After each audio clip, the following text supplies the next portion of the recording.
Having a BMW at the age of 30 and being a millionaire at the age of 40. That was the dream of my friend Paul when I was in college. You know, I just finished my engineering degree. I was doing an MBA. I was investing so much time and effort and money into my study. But what did I want to do with it? What was my vision? What was my dream? An old proverb says, without vision, people perish. And that's how I felt. I was suffering. Do I want to become rich? Do I want to become famous? Do I want to invest in finding a cure for a disease? What did I want to do? So eventually, I decided to follow the dream of my friend Paul. It was the popular thing to do. When I graduated from my MBA, as you can see, I was still handsome and young and full of hair. I signed up for a consultancy firm. It was actually very interesting, a very steep learning curve. I learned so much. We went to different organizations all over Europe. We helped with strategic management, change management, cost-cutting measures. We were working 24/7. I was living in hotels. And really, indeed, I got a bigger car every year. I was living the dream. Or was I? After a few years, something life-changing happened. We were advising at a big multinational. And one of the senior consultants had his farewell party. He had given 35 years of his life to this work. And there we had the farewell. He was retiring. 25 people were there. Some nice speeches. He got a golden watch. I was shocked. My dream fell apart. Is that the end game? Is that the result? No, that's not the dream that I had envisioned. I wanted to have a lasting impact. I wanted to leave a legacy. A few months later, I had the opportunity to go to Africa and to visit some of the poorest areas in Africa. You know, I'm from the Netherlands, and I was used to having everything for you. Good roads, proper education, medical care. When you turn the tap, you know, water comes out that you can drink. But there, it was the opposite. People were struggling. People were trying to survive. No proper medical care, no proper roads, no proper education. And look at the sheds where people lived in. You know, we wouldn't even put it in our garden to put our bikes in. I was wondering, could this be a new dream for me? Could I invest my talents, my education, my background, my capacities into helping people in need? I decided to indeed change course. I left the consultancy sector and I went and looked for a humanitarian or development organization. And I found this Swiss humanitarian movement called MEDER. I signed up and they sent me to one of the most difficult places in the world. South Sudan, Somalia, Armenia. And also I found myself in Chechnya. Chechnya is in the south of Russia, and it has just gone through major conflict and crisis. And we were helping people. Many people had fled, and people were devastated, buildings were destroyed. And we were helping with food aid and medical care. And we were working with a girl called Medina, and she was translating and helping us with the project. And she invited us to her house. Apartment block. I was stunned. I thought, how can you ever live in that? Destroyed. Still some families were living there. including Medina with her mother, and she invited us for lunch. And, she showed us around in her house, and in the bedroom there was a big gaping hole of a rocket impact. But still, they were so strong, so resilient, even cheerful, positive. And when we were meeting and they were serving lunch, we were completely overwhelmed. They took everything out of the cupboards and they prepared a great meal and cake, everything for us. And then something Medina's mother said that I never forget. She said, "You have done all these things, but the most important thing you've given to us is you brought us hope. By being solidaire with us, you have given us hope for the future." Later, I found a quote that very well summarizes this. A quote from Barack Obama. He said, "Don't wait for good things to happen to you. If you go out and make good things happen, you will fill the world with hope. And you will fill yourself with hope." And that's exactly what happened to me. Medina's mother was saying, "You gave us hope." But actually, in the process, she gave us hope. She gave me a new vision. She gave me a new dream.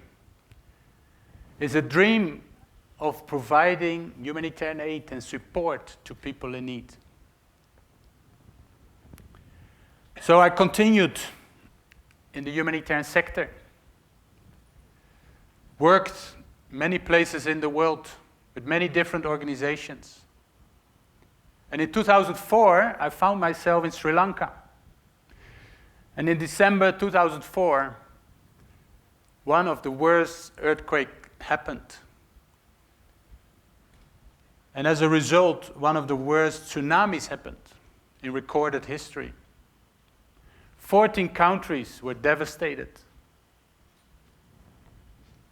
It was incredible, the number of casualties. 300,000 people died. There were many Westerners and tourists also affected by this huge crisis. And as a result, there was a huge outpouring of the world, and $6 billion were given to support. And we were responding in Sri Lanka. And, the purpose of humanitarian aid is to save people's lives and to alleviate people's suffering. But I also saw there's the risk that sometimes people are forgotten and that budgets or money or donors become more important. And when I was traveling in the south of Sri Lanka, a few months after, and projects were ongoing, visited a project with some Sri Lankan colleagues, a housing project. And it was just, these houses were built in 2 months. Normally it takes 6 months to dry blocks and to have proper housing. And so they showed me that how you could just put your hands through the walls. And they said, we as Sri Lankans were not involved in this project. And it seemed that the donor timelines or the money, the budgets were more important. The risk that sometimes money can distort or compromise the humanitarian dream. A few years later, in 2008, I was living in Thailand, and there was a major crisis in the neighboring country, Myanmar. It was called Cyclone Nargis. It hit from the south. 140,000 people died. 700,000 houses were destroyed, and people were made homeless. We responded, and we went in. But we were so astonished. There was hardly any money. There were no people. There was no support.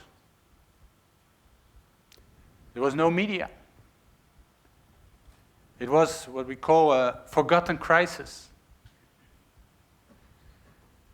And it made me realize that my humanitarian dream sometimes, we run the risk that media prevents it or compromises, and that the need doesn't the aid to the people that are in need is not provided. Then a few years later, I moved to Jordan in the Middle East. The Syria crisis had just started. Actually, the Syria crisis is still ongoing. It's its 9th year that this crisis is affecting Syria. And when I was visiting one of the neighboring countries in Jordan in a refugee camp, and talked to a Syrian mother. She had lost her husband. She was just there with her child. She had just fled. She said, David, I don't know what is happening. Why is it happening in my country? I'm innocent. I haven't done anything. The world powers are fighting. The world seems to all be fighting in my country. You know, Syria was the Switzerland of the Middle East. People went there for medical care, for education, for holidays. It shows that politics can lead to conflicts, to crisis. But there's also a risk that politics can also hinder the humanitarian dream and interfere, so that need is not provided, or that there's no access to the people that are in need. And so over the years, I saw that my humanitarian dream sometimes can be distorted or compromised.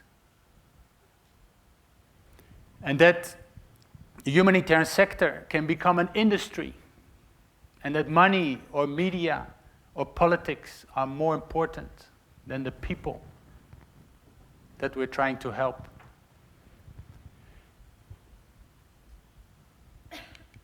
And so I wanted to go back to my original dream, back to what got me going.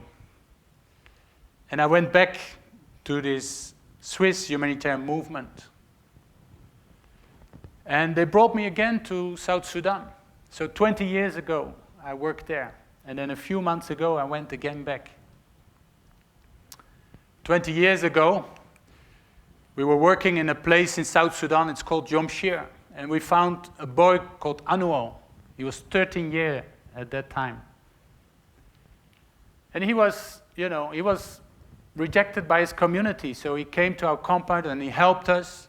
And we got really close to him. And he helped, with offloading, with the storage. And he was very clever. He also helped us with translation. And then the nurses in the team, they said to me, can we invest in this boy? And I said, well, look at our budget. We have not enough money to invest money in one boy. Look at the numbers. There's no media attention for that, just one boy. I said, no, let's not do that. But anyway, they went ahead. They collected money separately.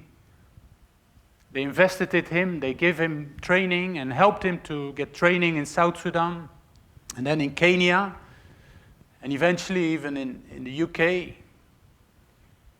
And then when I was back in South Sudan a few months ago, I was so amazed. I met Anual again. Now, he's the most reputed lawyer in South Sudan. He has his own practice, legal practice, but also he's setting up a legal institution and bar in that new country, South Sudan. I was humbled. I was convicted. The nurses and the colleagues in my team were right. And they saw this quote that also Kofi Annan has said, when you help a child, you help humanity. Humanitarian aid is not about the numbers or the figures of the budgets. No, it's about going and supporting people that are affected, walking beside them, helping them to overcome the disaster and survive for the future. In conclusion, let me leave you with an example. A few months after South Sudan, I went to Bangladesh, where we have the Rohingyas that have fled from Myanmar. It's currently one of the biggest refugee camp in the world, where the Rohingyas are residing in Bangladesh. And when I went around and asked people what were their needs, and including Mohammed, who I met there, and I thought they would talk about education or water or shelter. No, they said our biggest need is recognition. And Mohammed showed me his paper. Because, your identity card. It was a paper like this. And he explained that in Myanmar, it said that he was refugee there, he had to be in Bangladesh. In Bangladesh, it said refugee there, he had to be in Myanmar. He was not recognized by neither of these countries. Not recognized anywhere in the world. He cannot go anywhere. And I compare it to my passport. Both pieces of paper look so similar. But actually, it's a world of difference. We have an opportunity to travel. We can take education for our children. We can get medical care. We can vote. No rights. No opportunity for education for your children. No possibility even for a moment to leave the camp. It's a world of difference.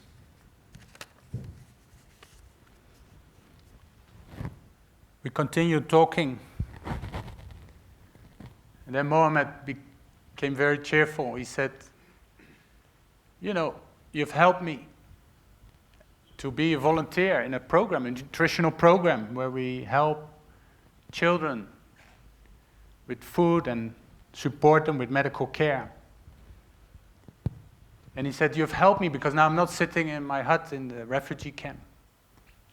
You've treated me with dignity, and now you have given me recognition.